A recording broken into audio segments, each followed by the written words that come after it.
along with Chris Garrity and GM3, the UFC's Gerald Mearshart. I am Rich Reynolds. We are back out at Monona Terrace, Schulte Fighting Championships, number 17.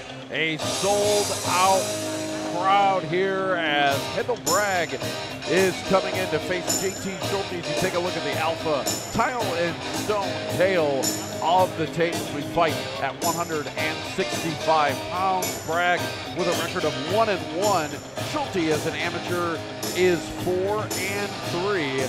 As Bragg really looking for the theatrical entrance here, if you will, waiting for the lyrics to start. Here he comes. Bragg finally taking the short walk up to get checked out, and then on up to the cage. Bragg fighting out of unified martial arts, taking on Schulte. The last time we saw Schulte was at LFA 70, as Schulte a second round ground and pound winner over Peter Colibert. Bragg getting the final check over. We have seen him now. Let's take a look at JT Schulte. And here comes Schulte. It seems like every time we see Schulte, he is adding a tattoo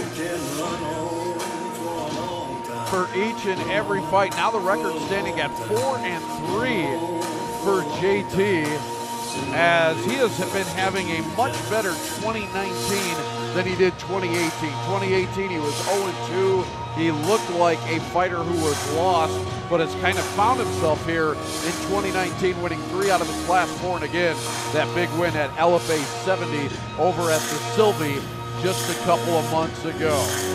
So there is Schulte getting the final once-over from my Damian Decora, as we will go back up inside the cage to Chris Garrity.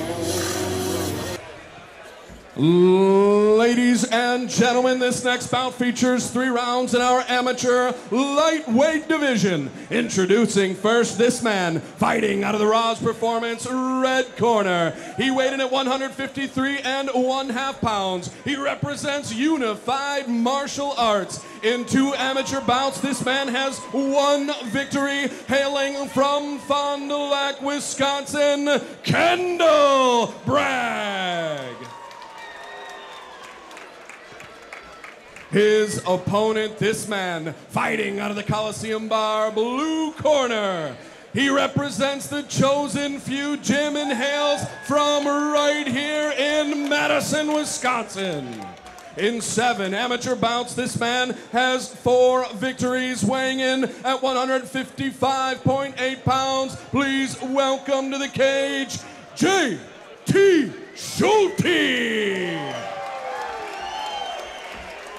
Schulte and Bragg ready to go, as both guys, besides being fighters, look like they could have a pose down in the center of the cage here tonight. Both guys coming in excellent fighting shape. Here we go, Bragg and Schulte. As Schulte, just by looking at the 2 fighters, seems to have the size advantage, although Bragg, a bit of a stocky guy, kind of compact, and looks like there might be some power behind that.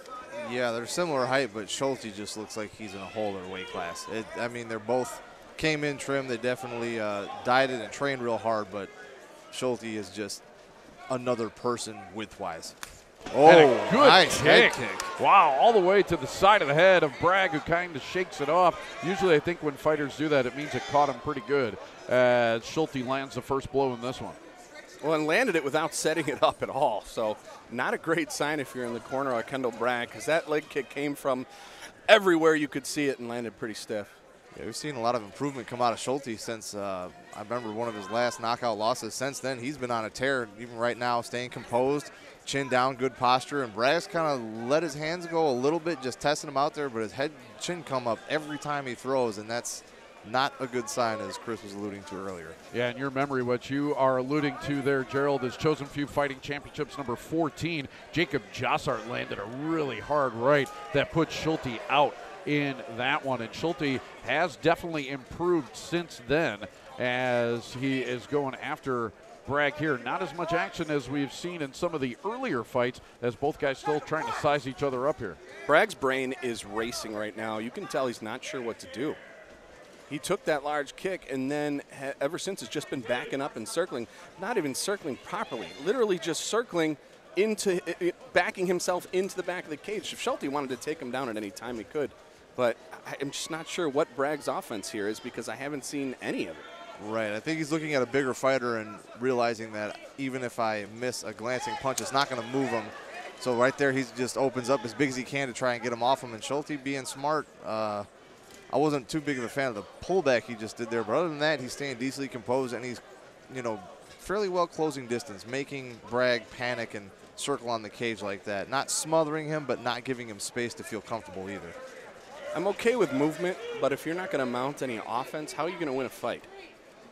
Yeah, movement with fair purpose. question. Yeah, is definitely what you want to see as Schulte is finally going for that takedown. Might have clipped him a little bit. Decent sprawl, but Schulte's got a hold of the leg, and we'll see if he can use that size advantage to get him down. And well, so far, Bragg doing a good job holding on to the head, keeping his balance. Schulte pushing Bragg now as he is bending the side of that cage, as Bragg trying to hold on to the head there of Schulte as the action unfolding right here in front of us. Final 10 seconds of the round, and Schulte does get the takedown that he worked for. Bragg being very athletic there. He had the chin strap and like a underhook that kind of prevented it, but even once he got lifted down, he was quick to move and almost got out of there. Schulte with the final takedown in the final few seconds of the first round. We're back for round number 2 right after this on TVW.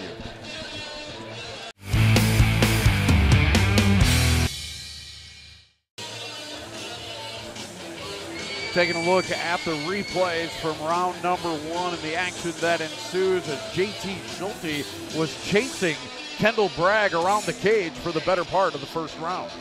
And I'm wondering if all that was just to set up the takedown defense, because it seemed like that's what Bragg worked for the entire first round, was just to not be taken down. Other than what, he threw 3 straight punches to the head and then just waited to be taken down. Yeah, I think he might have clipped him when Schulte shot in a little bit, and that was about it. He's either worried about the size difference or just very fixated on defending takedowns. Yeah, as you look at the replay, that's basically what it was. It was Schulte there chasing Bragg around the cage.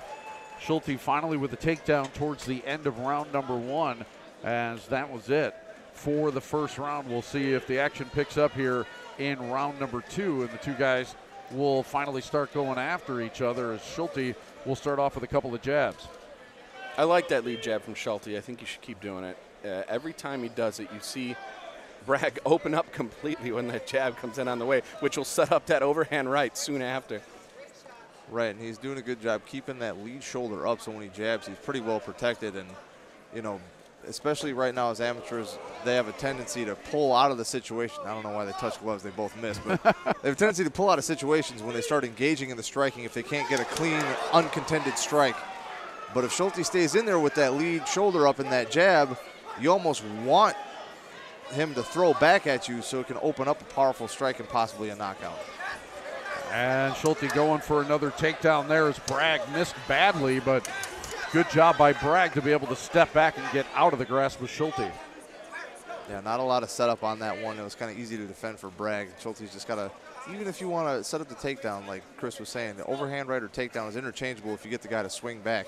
Jab at him enough to get him to open up and then use that to get an uncontested strike or takedown. And technically, Bragg can swing the momentum of this fight his way just by stopping those takedowns. Because what that does is that wears Schulte down and mentally wears him down also, because he knows, you know what, this guy's so athletic, I can't take him down, which then gives Bragg a little bit more confidence going in and throwing the hands later. Now, he hasn't done anything hands-wise that shows me he's going to land anything clean yet, but if he's going to swing the fight, I guess it's going to be that way. Schulte with another high kick. This time Bragg was able to step away from it, as he does again, as Schulte finding it very hard to score here in round number 2. Well, that's why the rules will award aggressiveness and ring control.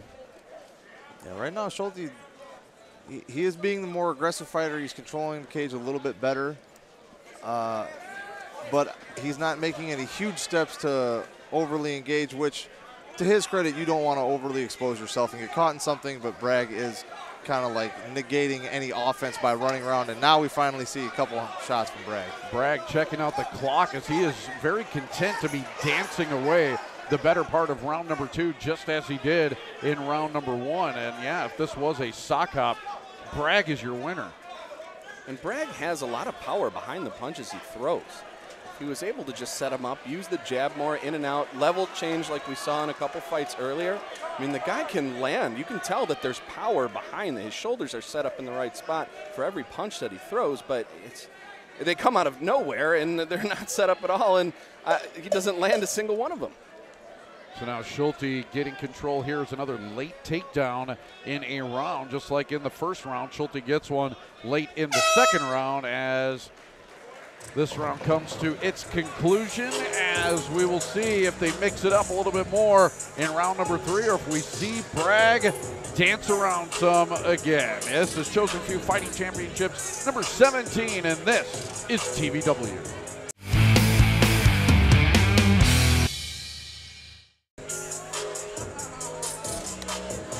Looking at the replay from round number 2, and round number 2, almost a carbon copy of round number 1.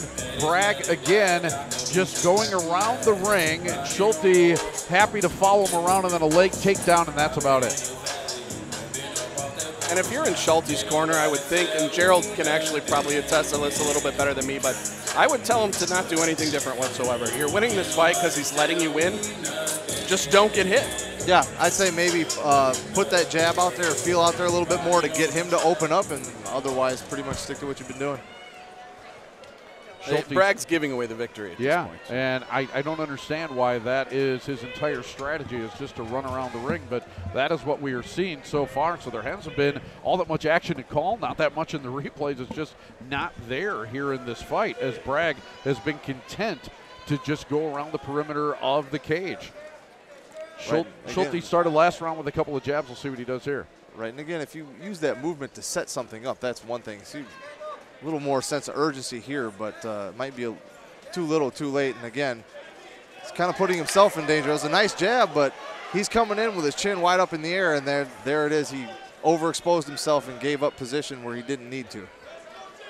Definitely. You know what, though? I like the aggressiveness. That means his corner told him, listen, you're down 2 rounds to none without really being hurt or hit. So make a decision here. You want to win the fight or not? Definitely an improvement from the first 2 rounds, for sure. Schulte now using his superior size and power just to drive Bragg into the cage and into the mat, as well as Schulte right now in control as he gains side here on Bragg. Bragg now doing everything he can to try and get out of it, keeping that left arm up on Schulte. Right now Bragg's got to be looking for that far side underhook and try to shrimp and turn towards him to try to get back to his base, or at least get back to guard. So he's pulling his knees up, trying to get the legs back, but now Schulte's right back to side control. I can't see it, but I'm figuring Schulte's got that far side underhook, which is keeping Bragg pinned to the mat and keeping his shoulders flat. Your shoulders are flat like this in side control, you're not really going anywhere. And this isn't big damage, but this is definitely enough to win a fight, especially in this specific case where Schulte has been just walking down Bragg the entire time. Those right hands scoring for Schulte as he has that right hand free. Why not use it? And he's been doing it effectively. Got a crucifix position here. This is definitely a lot more dominant than his regular side control. He's just got to keep those arms pinned down. And Bragg hustles, trying to stand up, but he gives up the back. That's the danger of building your base. What was really nice about that crucifix was he set it up by knee on belly, making him think he was going to go into the mount position. It was fantastic use of his ground game. You can't see it here. He's attacking that neck, though. Yeah, Schulte got that right arm under the chin of Bragg. I'm not sure it's in. Oh, it's under the chin. Yep, and now we get a good look at it as Bragg in all kinds of trouble. He taps out. That is it. JT Schulte is able to put away a slippery Kendall Bragg, who was able to evade Schulte for about 7.5 minutes, but that was all that he could as Schulte finally chased him down and wins his 5th amateur bout. We'll come back with the final decision right after this on TVW.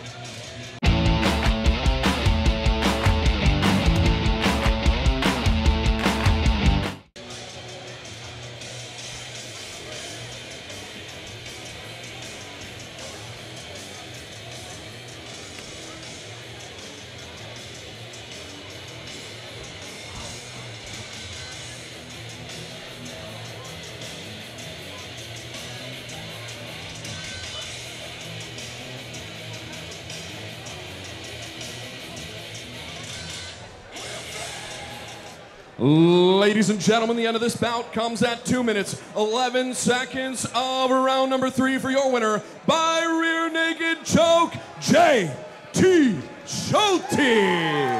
A dominant fight by J.T. Schulte, as Bragg never seemed to want too much of Schulte, and we could see why. Once Schulte got him down, he was in control and finished off Bragg in the 3rd round with a rear naked choke. All right, the ladies are up next. Rachel Lippert is going to be in action on a Fearless MMA. We will see her after this on TVW.